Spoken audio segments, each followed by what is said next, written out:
Pac-Man World RePac 2 is out now on Nintendo Switch and Nintendo Switch 2, and I can say that this was a game that was definitely on my radar as a 3D platformer enjoyer. Now, I've never actually played either of the original Pac-Man World games or the Pac-Man RePac version of Pac-Man World 1, so I kind of went into this experience fresh. The only thing I can say is that I have this vague memory of playing Pac-Man World 2 at a friend's house. Maybe we went to Family Video and rented it or something to that effect, but overall I have not really dove deep into this game before. So I was excited to hop in and try this game out for the first time and really get a feel for what this game was all about as someone who's never experienced it before. So this is not a full review of Pac-Man World RePac 2, but this is an overview of the game as well as my impressions on gameplay and performance on the Nintendo Switch 2, so that way you guys can decide if this game is worth picking up.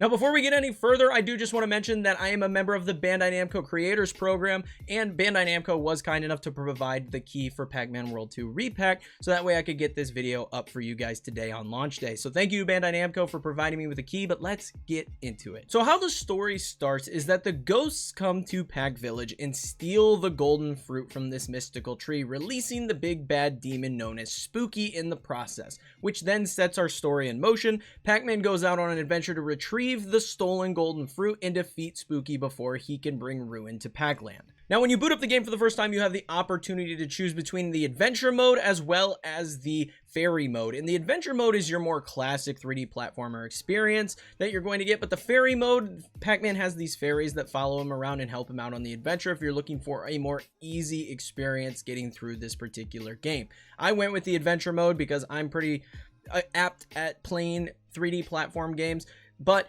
I can safely say that either way, you can get into this game and have no problem getting through it.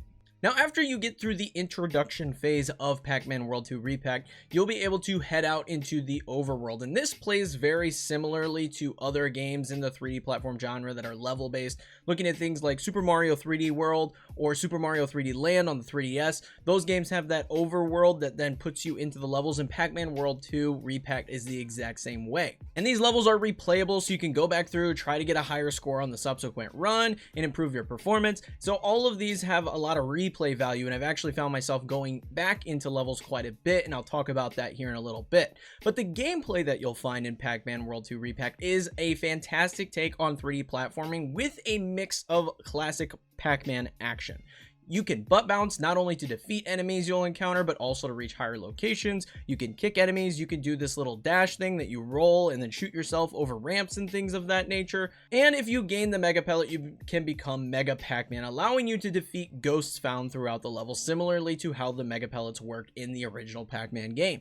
And each level is full of secrets and collectible fruits that are scattered throughout each of the levels, and collecting them all increases your score at the end of the level. And as someone who loves collectathons and 100%ing games, going for platinum trophies over on PlayStation, this quickly became an obsession for me to try and find everything I could in each level. I was spending a lot more time digging through the levels than most people probably would to try and find all of the different fruits, so that way I could get 100% on those levels.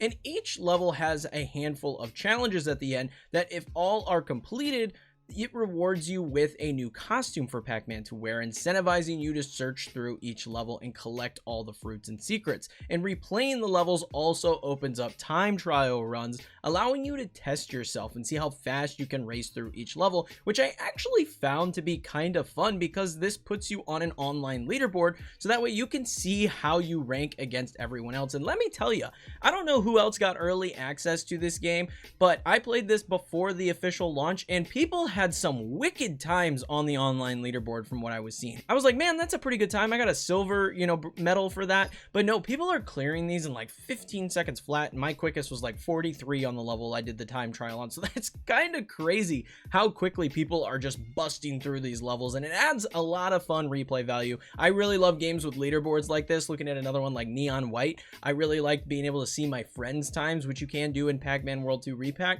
So that's a really fun component to this game, is being able to see how your friends are comparing to your scores and being able to try and one-up them. That adds so much replay value to games like this, and is a feature that I wish more 3D platformers actually had. On top of the fruits and things like that that you can find in these levels, you can also find maze mode levels, which you can take back to Pac Village and play on the old retro machine in town, and this lets you play through some more traditional Pac-Man style levels where you're going through the maze, trying to collect all of the pellets, and then taking out the ghosts along the way. This is just a really fun little change of pace. You can find these scattered throughout the levels, and they will unlock more at the retro machine, and I really like this, being able to find it, go back to the town, check it out, and then go back to the 3D platforming side of the game. It's a nice back and forth kind of balance between gameplay styles.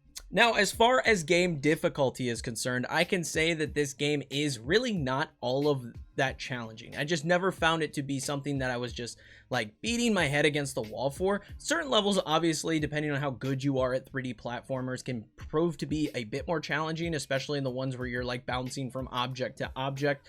But I never found these to be so incredibly challenging or so frustrating at all that I was like, I need to take a break from the game. I am pretty decent at 3D platformers. I've played a lot of them over the years. So for me, this was not a big deal, but I could see potentially this being a little bit frustrating, which is where that fairy mode could come into play for certain people. But for me personally, I didn't find the game to be all that challenging. However, I will say that as far as the first boss battle that I did is concerned, I can say it was a really fun experience, and this is mainly where the difficulty is going to come into play in this particular game.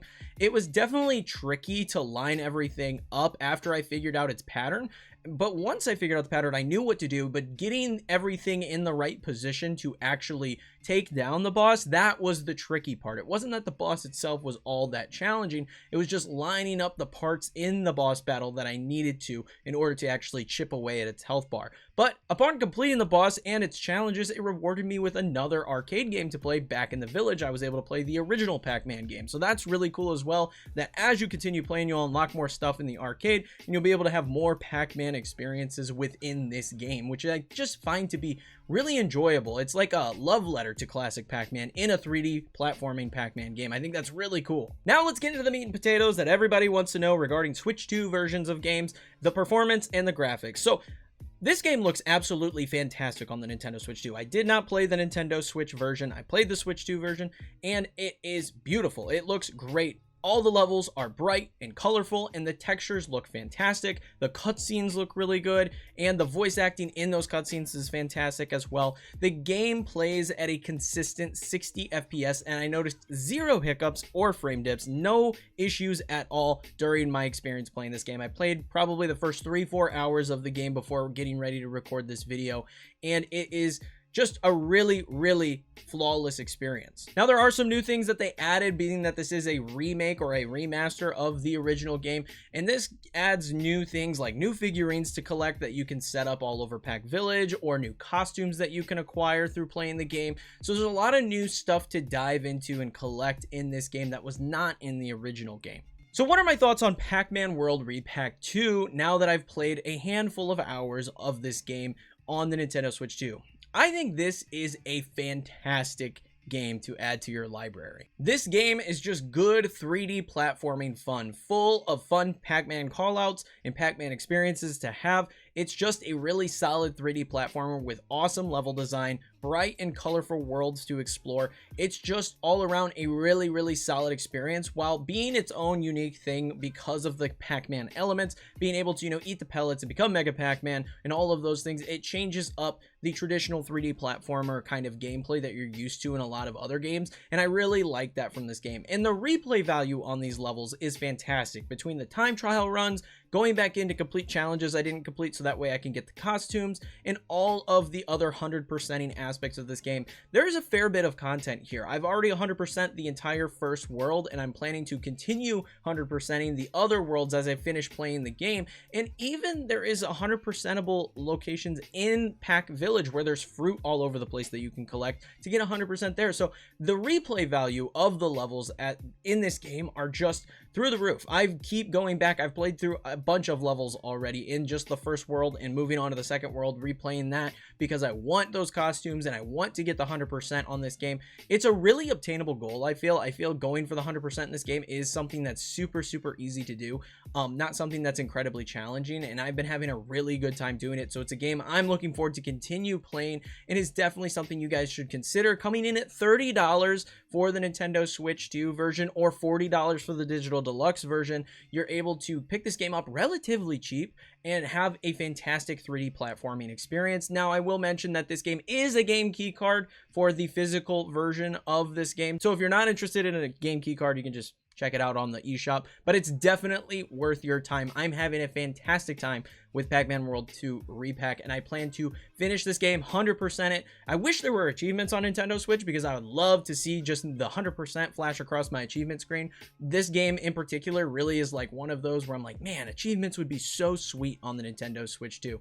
But yeah, this game is just a blast, and I cannot recommend it enough. I will say thank you to Bandai Namco. I'm a member of the Bandai Namco Creators Program, and I received the review copy for this game through them. So thank you again to Bandai Namco for providing me with the review key, so that way I could check this game out early and get this review up on launch day for you guys. But that is going to be it for this video, guys. I hope you all enjoyed. Let me know your thoughts in the comments below on Pac-Man World 2 RePac. Also, check out the member service here on the channel. If you want to support the channel in any additional way outside of just watching the videos, you can get extra content through that. It's not a required thing. I just like to bring it up at the end of videos. I also am partnered with Advanced Energy Drinks. You guys can check them out and get your energy drink fixes, whether it be hydration, energy, protein, whatever you need, they got it. I do recommend 18+ for the energy drinks over there, and you can use code Nico for 10% off. You can also check out the Discord, where you're able to hang out with other people that are talking Nintendo Switch 2 and playing Switch 2 games. Really fun place, chill vibes over there. Check it out if you're interested. And like I said, that is it. Leave a like, comment, and subscribe. It helps me out, helps the video out, and helps the channel out immensely. But until next time, peace.